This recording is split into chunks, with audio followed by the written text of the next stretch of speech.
You're listening to When Love Shows Up, weekly reflections on God's presence. I'm Philip DeVaul, the rector of the Episcopal Church of the Redeemer in Cincinnati, Ohio. Thank you for joining us.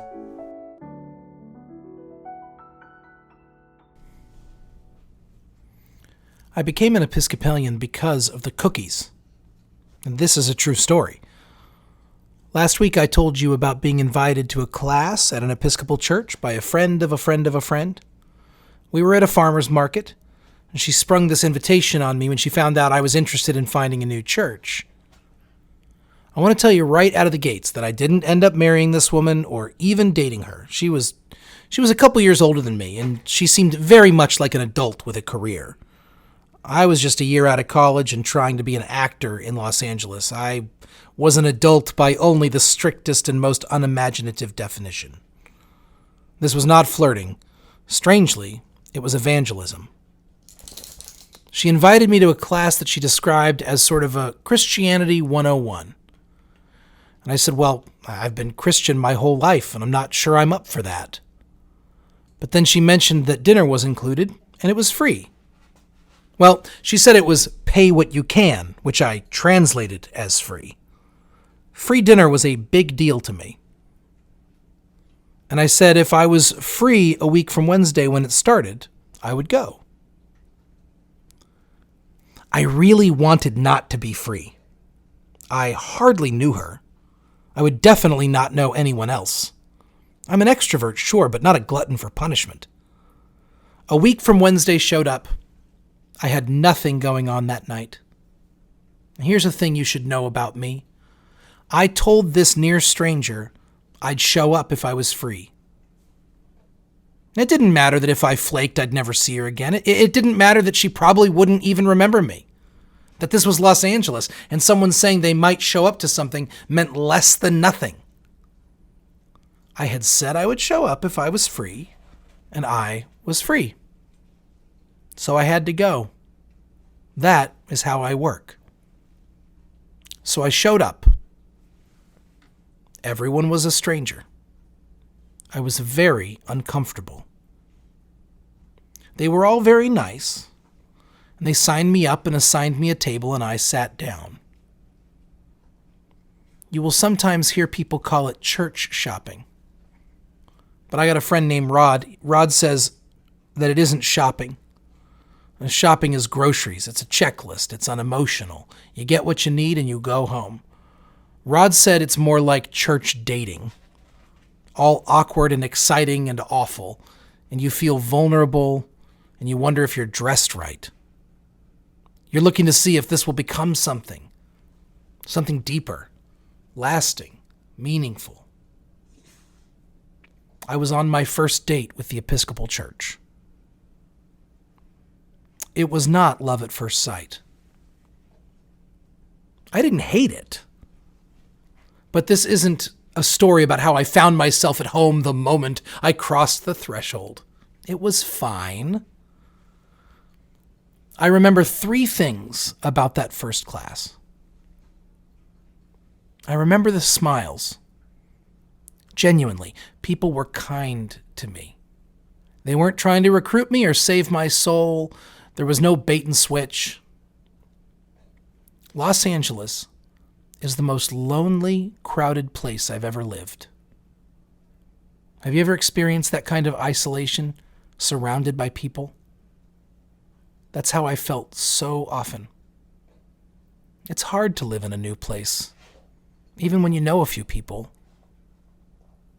That night I stepped into a space where I felt welcomed.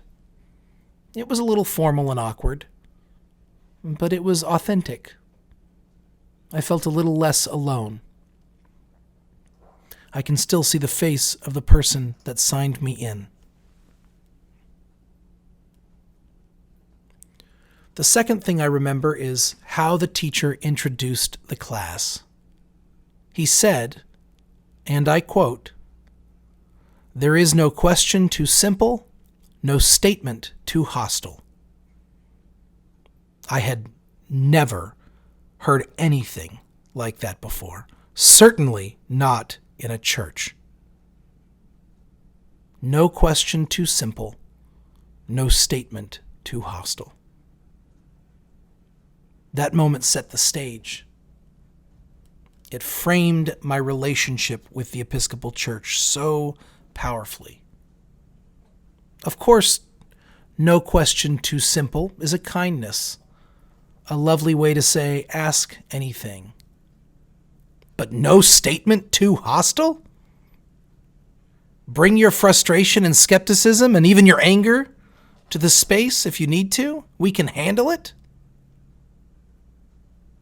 Looking back, I was not at all at a place where I allowed myself to be angry. I did not allow myself to be angry about my experience of Christianity, angry with the church, angry with those who had formed my understanding of God growing up.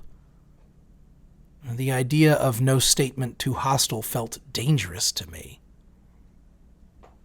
But it also felt liberating. Could I really be myself and be at a church?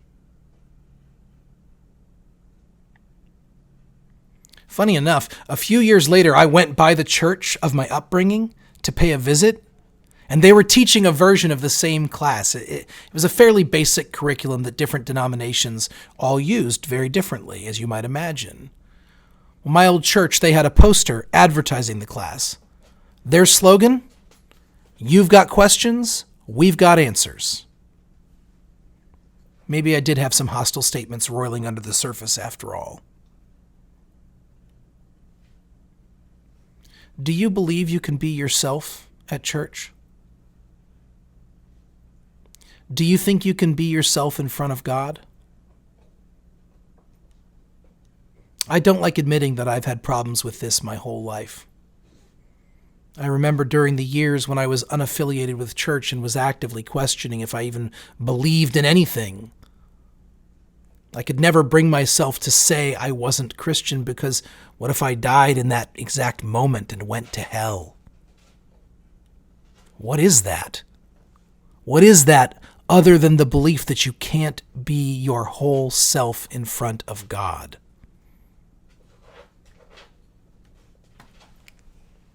That night, I was at a table with people who all believed different things and said that aloud.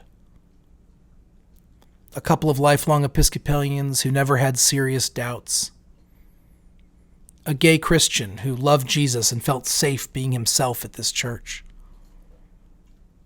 One guy who said he wasn't sure he bought any of it, but was there to sort things out.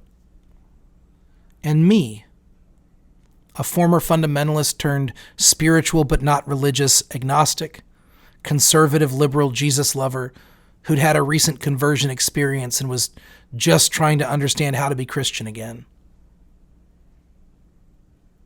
And we were all together.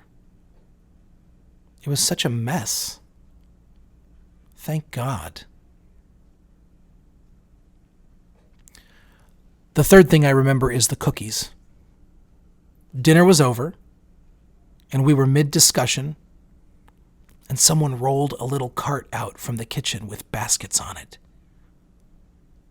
Each table got a basket, and each basket was filled with chocolate chip cookies. I am telling you, they were still warm. They were delicious. Others at my table were dieting because Los Angeles, so I got more than one. The smiles were nice. The openness and discussion was wonderful. But to be clear, the cookies were when I decided to come back next week for the second class. I am a simple man. On my first date with the Episcopal Church, I was treated kindly. I was invited immediately to be myself, and I was given cookies. I was still not sure this was the place for me, but I was sufficiently curious. It took me 8 weeks before I actually stepped foot in the church on a Sunday morning for worship. Next week, I'll finish my story about when I became an Episcopalian by telling you what got me to Sunday and what happened when I got there. This has been When Love Shows Up, a podcast of the Episcopal Church of the Redeemer. From Cincinnati, Ohio, the Queen of the Midwest, the crown jewel of the Buckeye State, this is Philip DeVaul. Remember, you are blessed, and you are a blessing. Thank you for listening.